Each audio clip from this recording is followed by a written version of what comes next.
You. Hey everyone, and welcome back to The Advisor. So today we get to hear from someone that I deeply adore. So Tom Cronin is back. And truthfully, he's not just adored by me, but he's adored by millions of people around the world. His story is one that is raw and real. It's as raw and real as it gets, actually. For more than 26 years, he lived in a high pressure world of finance, and it eventually caught up with him, the stress, the anxiety, the panic attacks, the sleepless nights. At his breaking point, he discovered stillness. And in that moment, that's when everything shifted. From there, he walked away from that pressure cooker life and stepped fully into his true calling: meditation, leadership, coaching, and conscious living. He became not only a teacher, speaker, and author, but a true champion of inner peace. So, what I love most about this beautiful man is that he brings stillness down to earth. He makes it relatable, accessible, and real. And he does it with humility and humor and a gentle warmth that everyone can literally feel. And then there's his mission, his Stillness Project, a global movement with one bold vision to inspire a billion people. That's right, I said a billion people to embrace daily stillness. His work brings calm to chaos, connection where we feel disconnected, and meaning to the everyday.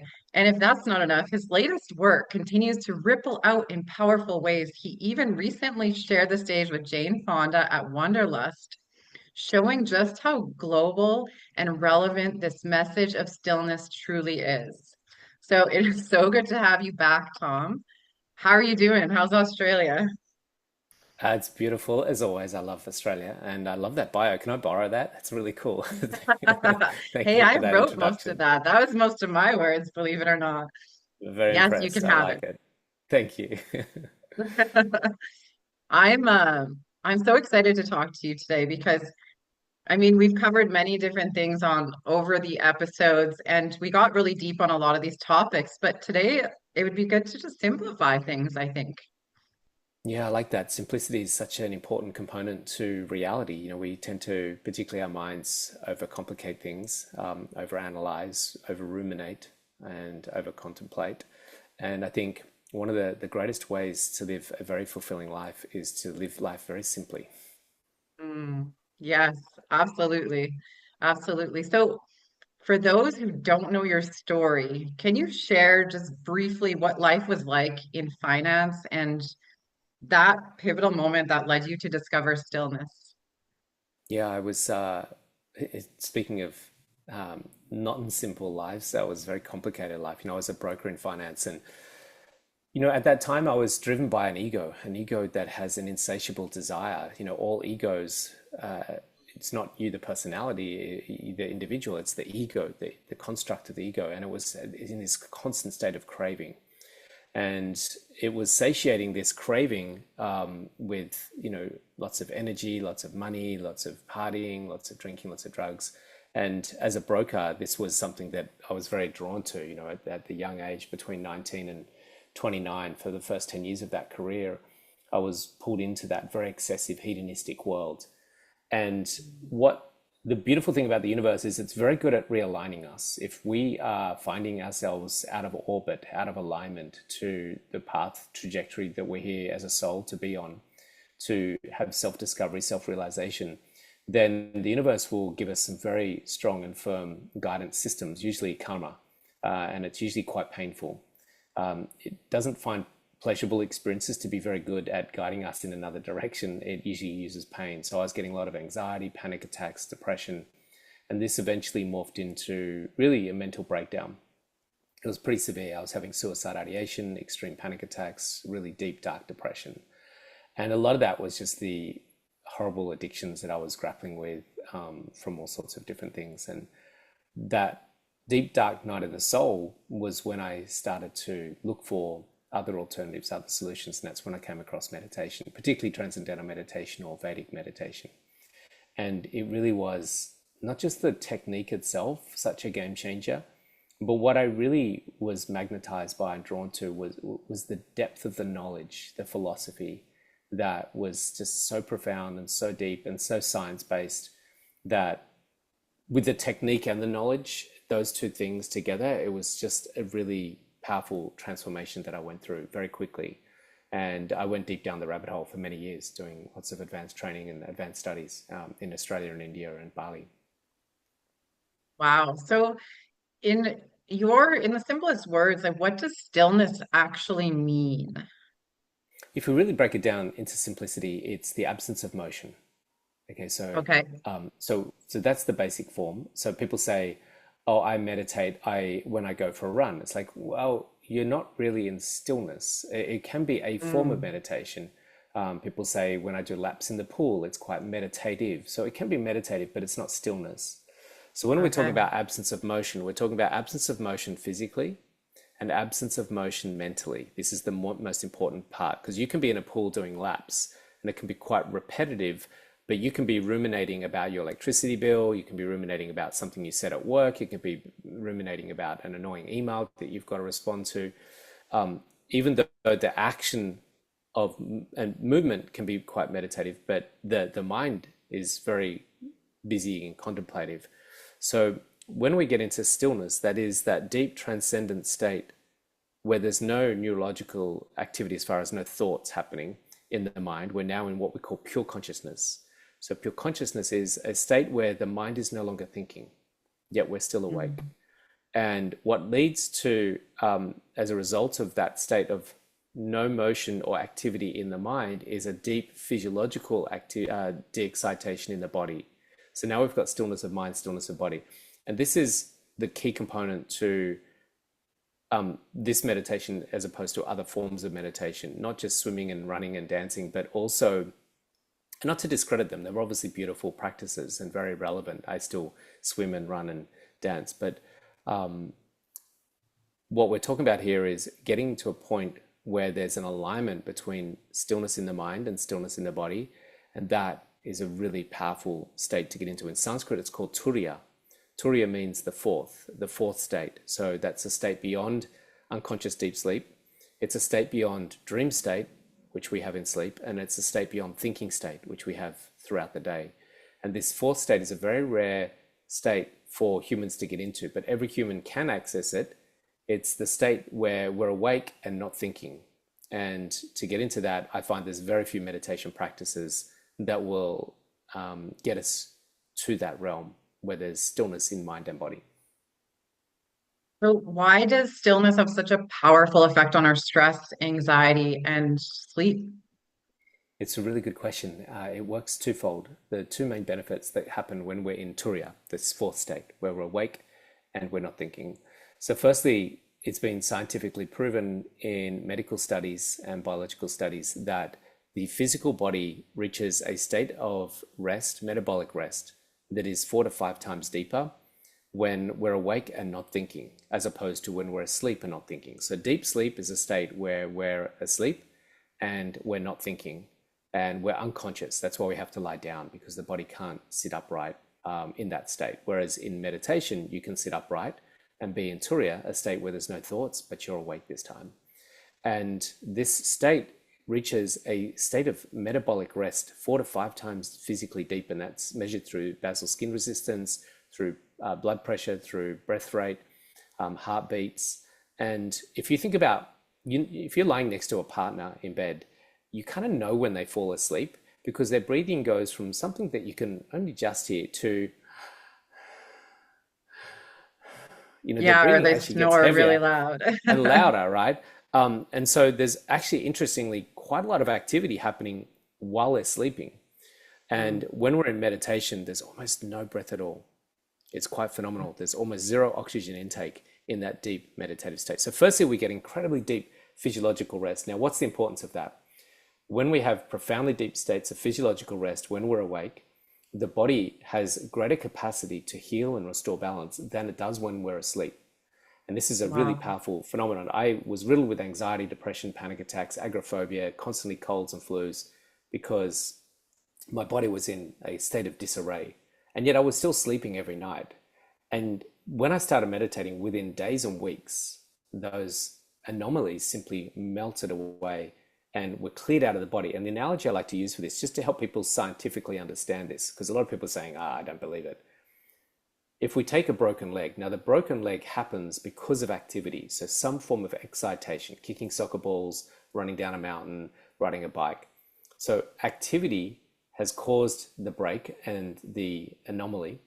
But to fix the anomaly, we put a cast around it. We don't use medicine, we don't use therapy, we don't use doctors, we don't use psychologists, we don't Right. point fingers at the leg and talk to the leg and try and make it heal. We simply put a cast around it. And what the cast is doing is creating profound stillness. We're not going to let this move. We're going to create stillness for the leg so that the intelligence within the body, phenomenal intelligence, knows how to actually fix the leg down to Right. a cellular level. So the same process applies to the body. If I put my body into deep stillness, deeper than sleep, then the body will repair that anomaly. And the anomaly was that I was in sympathetic nervous system for way too long.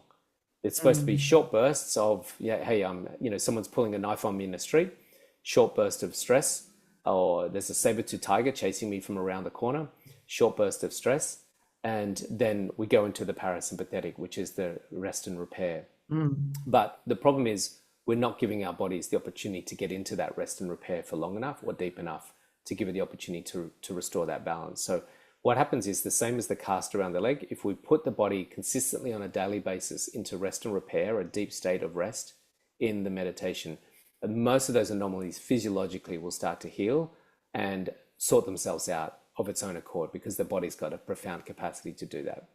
So first one is the physical body. The second one is the expansion of mind. So what we have in our mind, in everyone's mind, are these sort of software codes. So it's like your Mm. phone. Say the Apple phone has an iOS operating system that was coded by other people, and they put that code into the phone, and that's the operating system for the code for the phone. And so we all have an operating system that predominantly is coded by our society, by our peers, by our generation, by our parents and grandparents. And so we're running around with these operating systems, these thought tracks in our head that are predominantly inserted into us by other forces, other entities, other Mm. people. And that becomes our mode of operation in life. And this is not a clear functionality of who we are. It's a large in part representation of other people and the culture and the society that's constructed our ability to think in a particular way. These are called vasanas. A vasana is a tendency of the mind, a pattern of thinking that we operate on usually between 85 to 90% of the day is this vasana, a tendency of our mind to think in a particular way. And we have this very limited perimeter of thoughts that we have, 50 to 60,000 of them every day, but they sit within a very tight container. And they don't really move out of that container. Like, you know, I've got to pay my electricity bill, or I'm no good, or money's really hard to come by, or love is painful. And they just keep, like goldfish in a goldfish bowl, just keep doing laps around this very small perimeter of thought tracks. But when we transcend the thinking mind, we access the field of conscious awareness. And that field isn't in the mind, we're in the field of mind. So we're in the Right. infinite field of infinite possibility, infinite creativity. And it's like the phone is in the internet. The internet's not in the phone. So all information, the phone's in the information field. And we Right. just The turn it on. information's already there. We just got That's to right. enter it. That's right. And we've got to open ourselves to it. And so when we're in the Mm. vasanas and just in the thinking mind, we're having a very small, mediocre realm of possibility. But when we transcend the thinking mind and access the field of mind, and that's when our mind opens up into the expansiveness of infinite mind, then we get incredible downloads, incredible epiphanies, incredible impulses. And that's why Oprah Winfrey, who does these deeper transcending meditations, she said, it is only from that space can you create your best work and your best life. And so stillness plays two main benefits, just to summarize, because I know that was a long, long answer. Firstly, physiologically, it's profound at healing the body. And secondly, it's profound at expanding the minds and, of course, the hearts as well. I love the analogy you used with the cast because I practice stillness all the time, but the way you describe that and that the body can heal itself when it's in stillness, that makes so much sense to my mind because your arm is in a cast, so it can't move. It's essentially in stillness when it's broken, Yeah. so the body can heal itself. Yeah, Yeah, we're that told as that makes teachers a to lot of recommend, sense. yeah, we're told as teachers to recommend to our students if they're sick or there's a problem, physiologically, then increase your meditations. Give the body the Mhm. opportunity to repair itself in the meditation. And so, not many doctors would recommend that, but we find that it's phenomenal. It's not going to heal everything, of course. I'm not going to suggest that there are certain things that just meditation alone is going to be able to heal. That's definitely not the case. So I don't want anyone to be trying to sue me for not healing them because they started meditating more. I meditated for 40 days straight and I'm still not healed. Yeah, but it definitely has profound effects on healing deep traumas and also some physiological wounds as well. So I've heard this a million times and you've heard it a million times. For someone who thinks meditation is too hard or that they don't have time or they can't do it, like what's the easiest way to start or what do you tell those people? Because I'm sure you hear that all the time. Yeah, firstly, the too hard component is definitely a case for some meditations. So, first, we've got to understand that not all meditations are the same. Some meditations require a lot of effort. They're very challenging because you're trying to force the mind to do something that it doesn't want to do. So, if you take Hmm. a 15-year-old teenager that's quite rebellious and you put perimeters around it and say, there are some things you can't do.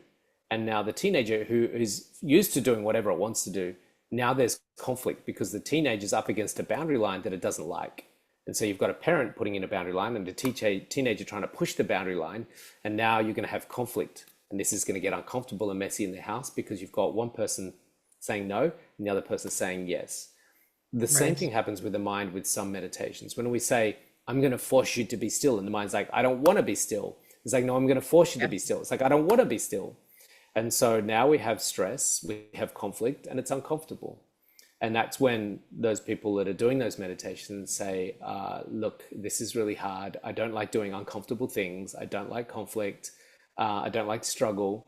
I like doing simple things like eating ice cream and watching Netflix. That's much easier and much more pleasurable. So I'm going to do something that's easier and more pleasurable. So with Vedic meditation or transcendental meditation, we take all that effort and concentration and toil out of the meditation practice.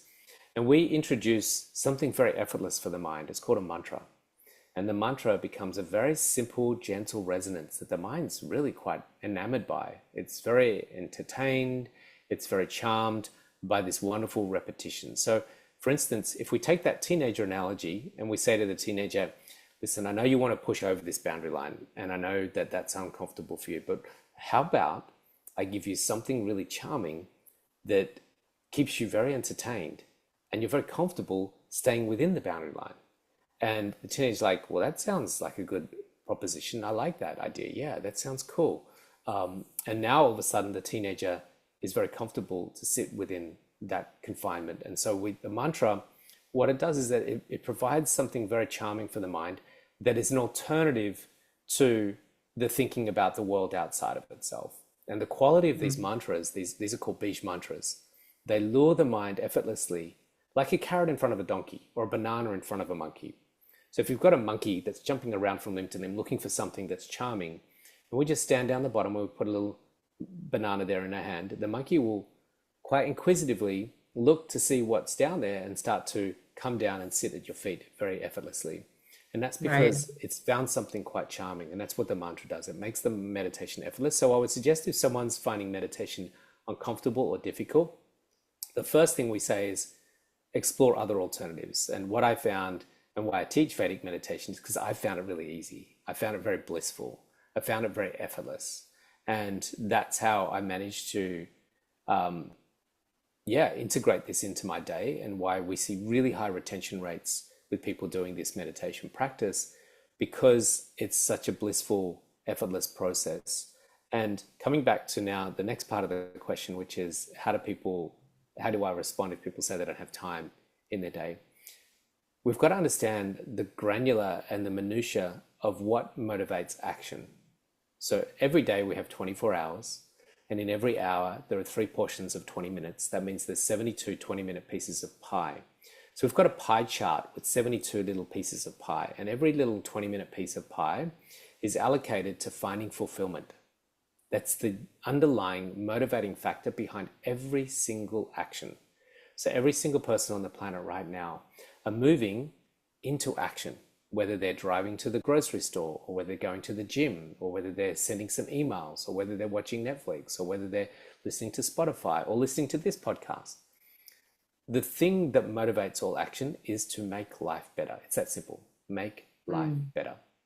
So someone doing crack cocaine in a ghetto, someone going to a monastery in Tibet, someone going to do a parachute jump, they want to make life better.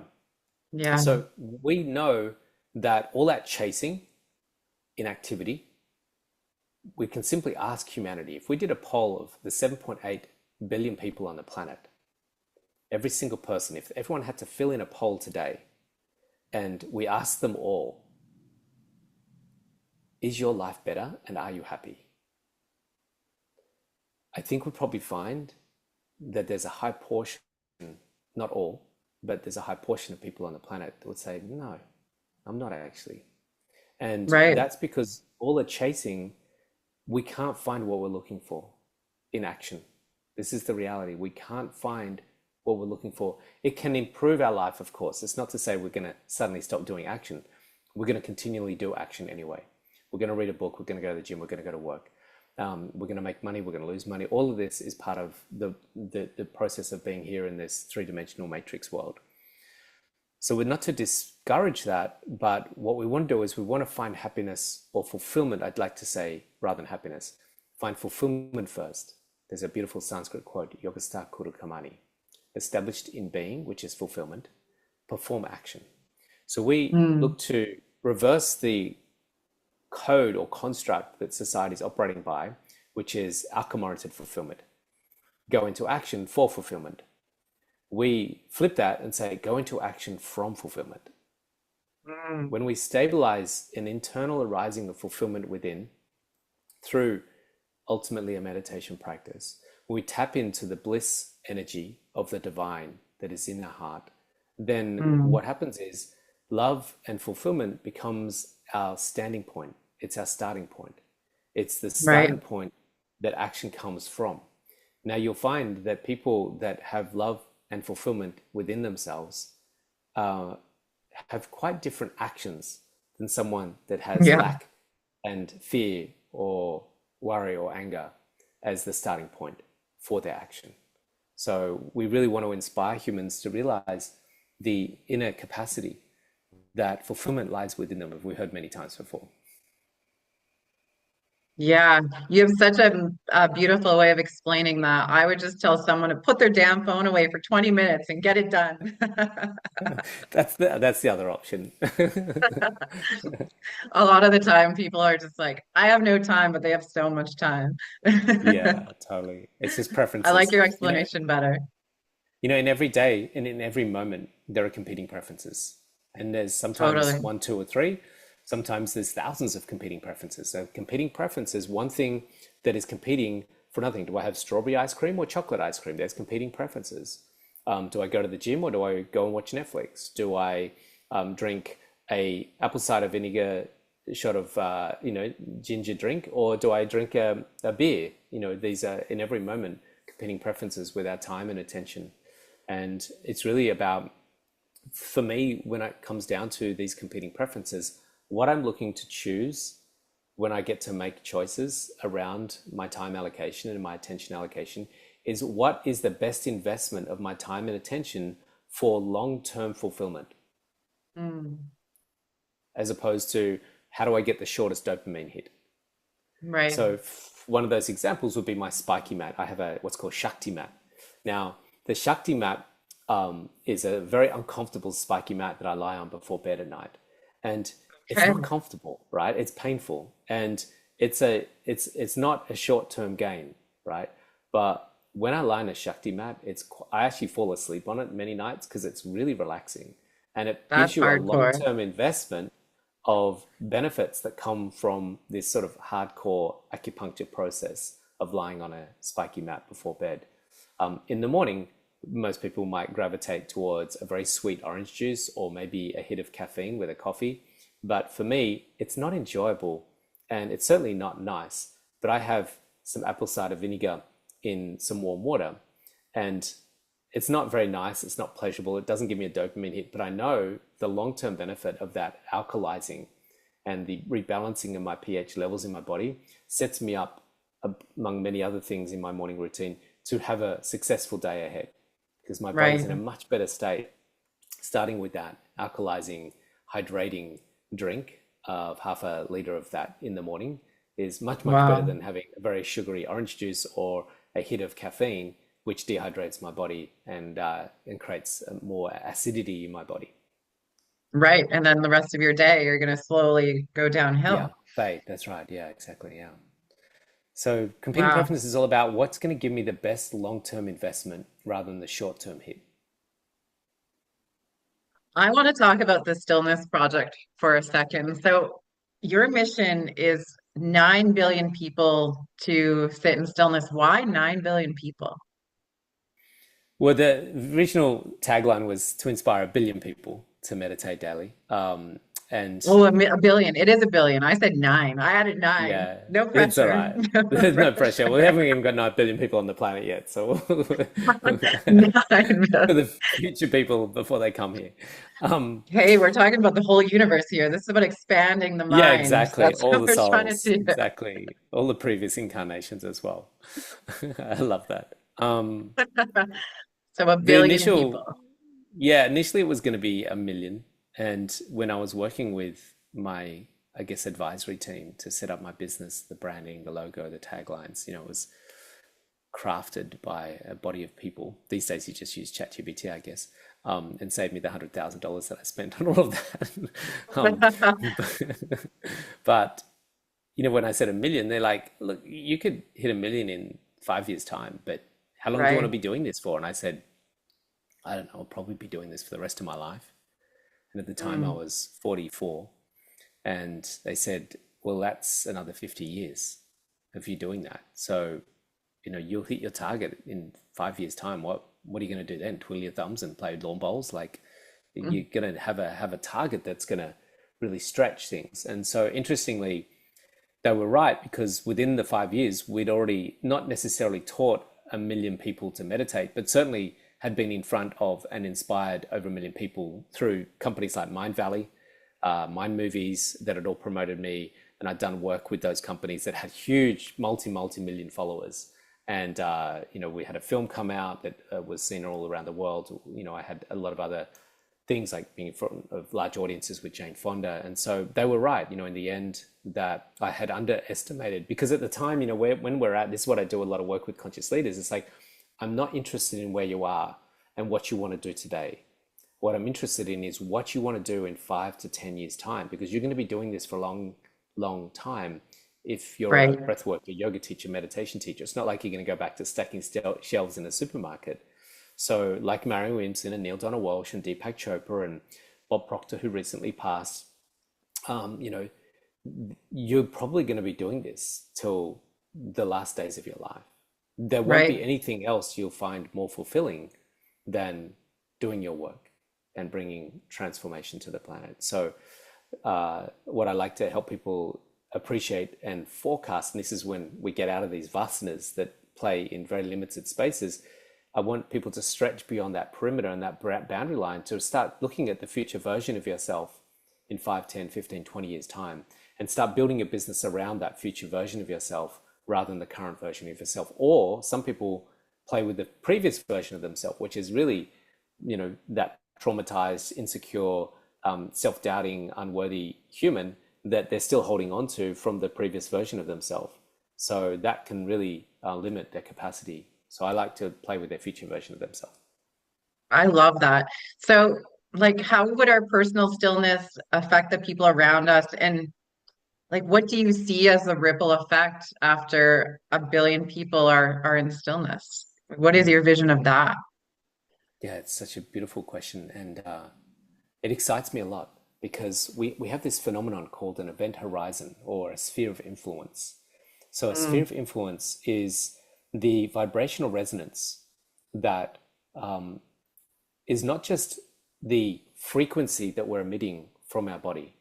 This is an incredible phenomenon that people will come into contact with you and they'll feel a vibration. They'll go, "Oh, you've got such good energy," or people will actually queue up to get into the embrace physical embrace of hugging Ama. So Ama is a very enlightened rishi or sage that travels the world. She does talks, but the main thing is that she stands at the front of this large auditorium, 10,000 people, and people will queue for 24 hours to get a Wow. hug from her, because when they come into her embrace, her frequency is so powerful, so potent, they literally get an activation.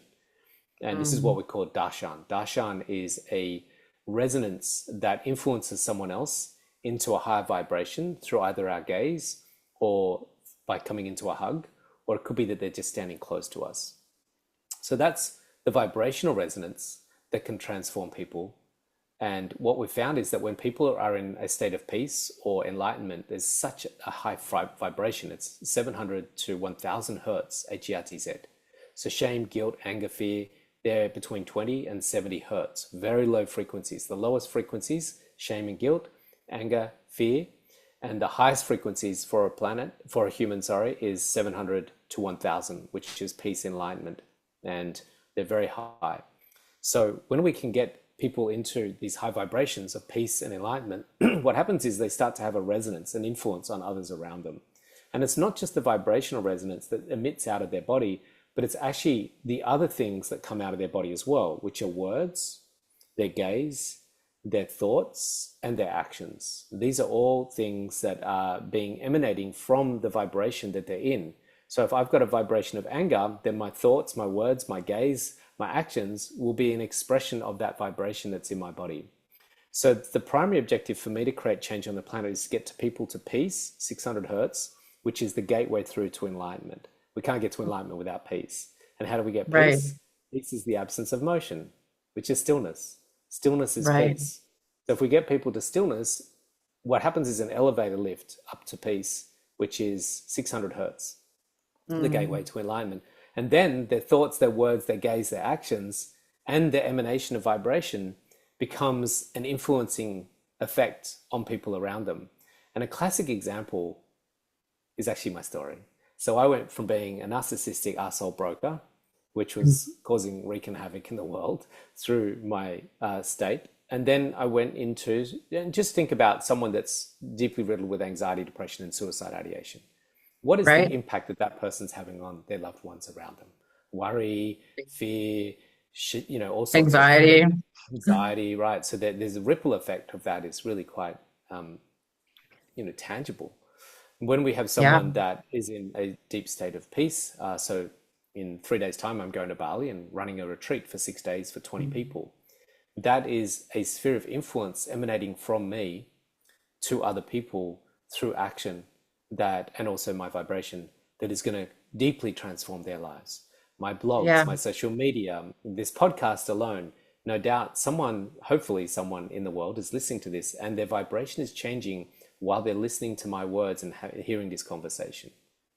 So the way I see transformation on the planet and how we get from the age of ignorance to the age of enlightenment is simply get more people meditating, get more people into peace or stillness, and then that alone will create better actions, better words, better businesses, and more love, more kindness on the planet.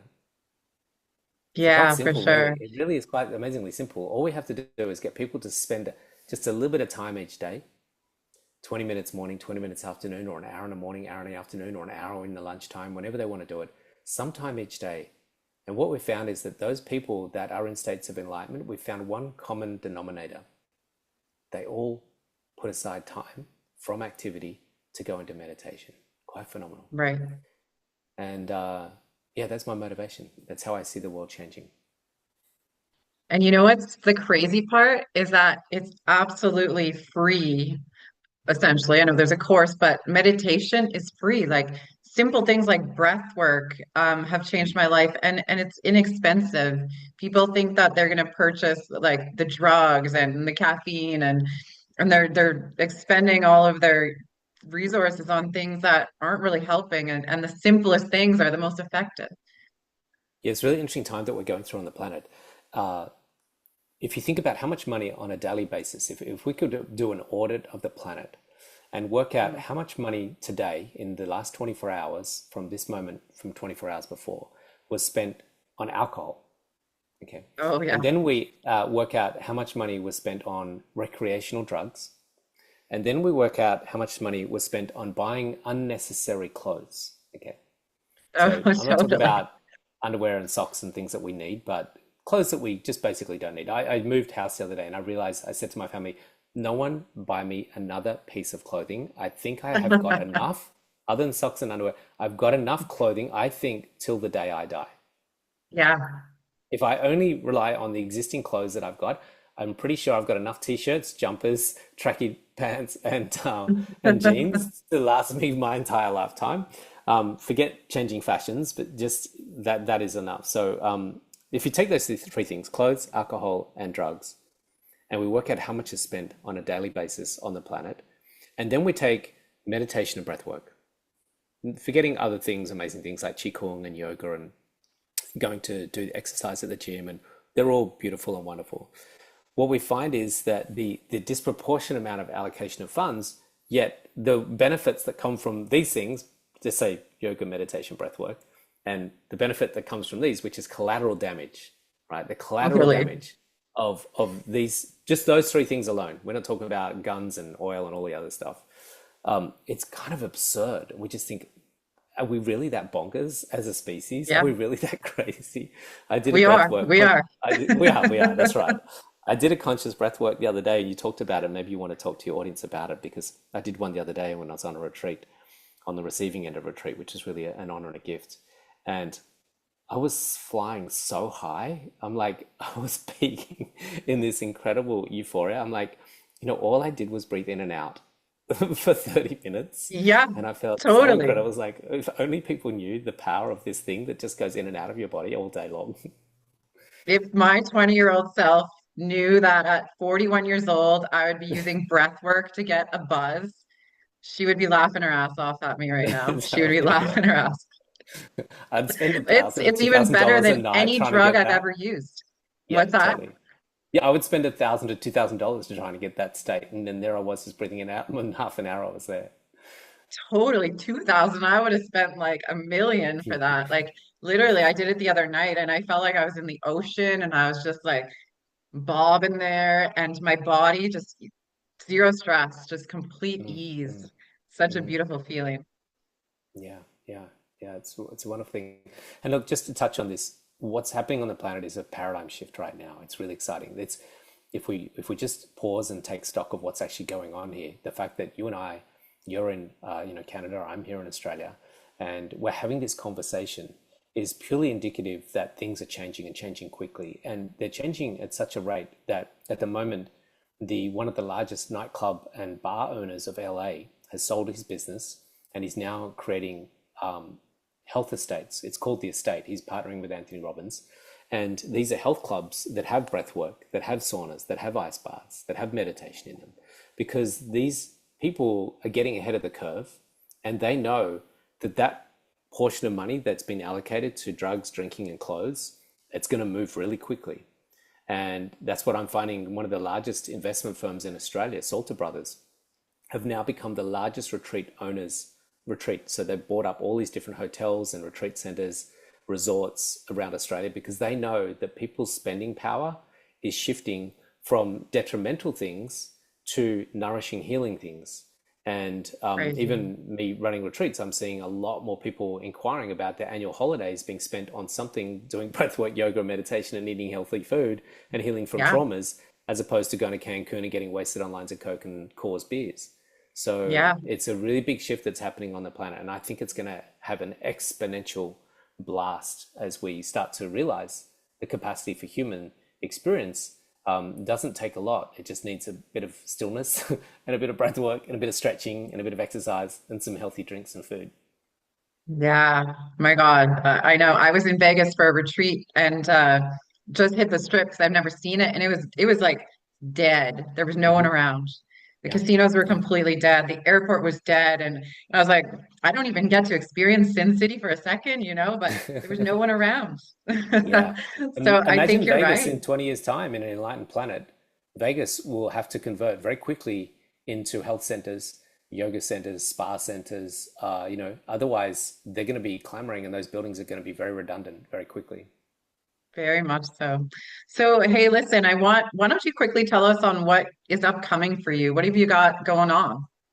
Yeah, well, Saturday I've got a retreat in Bali, which is very exciting. My annual VIP sort of, not VIP, but it's sort of my premium retreat where it's really luxurious sort of surrounds, and then a lot of teaching of meditation, some speaking opportunities, and my big area is working with conscious leaders, helping them overcome limiting beliefs and blocks, and getting some structure to their businesses. So a large part of that is scaling my knowledge and getting that to other people so that they can do a lot of the work that I'm looking to do as well. And I feel that this is a big area for me going forward, is supporting other teachers and other healers to magnify and multiply their work so that they can be part of this acceleration of conscious awareness that's happening on the planet and healing that's happening on the planet.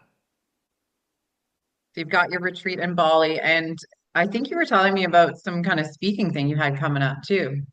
Yeah, in Bali, I've been invited to a very large, amazing conference called the I Am Creation Summit. Michael Beckworth and Adam Rohar and Katie O'Toole and Peter Sage, some amazing speakers will be there. So I'm very blessed and honored to be standing next to them and speaking. I'll be presenting my From Me to We, the Phase Shift for Humanity keynote, which is very exciting to bring that to the community. I think there's going to be about 3,000 people, 1,000 in person and 2,000 online. So I'll be releasing some details about the online portal very soon in the next few days. Beautiful. Thanks so much for being here. It's always so fun. The time always goes by so fast. For Yeah, it anyone flies out by. there, for anyone out there, where can they find out more about you? I think the best place to go is my LinkedIn is sorry, not LinkedIn, Instagram first, where they can message me. I'm love hearing from people, so they can always send me a message on Instagram. My website has all the details about my film, my books, my coaching programs, my retreats, my meditation courses. We're doing meditation courses on Zoom and in person now, so people can learn this beautiful ancient Vedic meditation practice with me through Zoom format, which is quite unusual and rare, but I figured it's time now to bring this to the world in a bigger way and make it more available and more accessible to people from all corners of the world. Usually it's quite exclusive for people because it's only taught in person. So now we're doing Zoom courses. Beautiful. Thanks again. As I said, always a pleasure. Yeah, likewise. Thanks for sharing space and thanks for listening in, everyone. It's great to share space with you. Yes, and I mirror what Tom said. Thank you guys for joining, for listening. Before you leave today, do not forget to like and subscribe. And we're going to have all of his links in the show notes for you guys. So you can have easy access to him. And sit in stillness for a while. Go do some breath work. Don't go buy drugs. Seriously, we're being honest. It is so much better than any high you can ever buy out there. Breath work. It's true. Until next time, take care, everyone.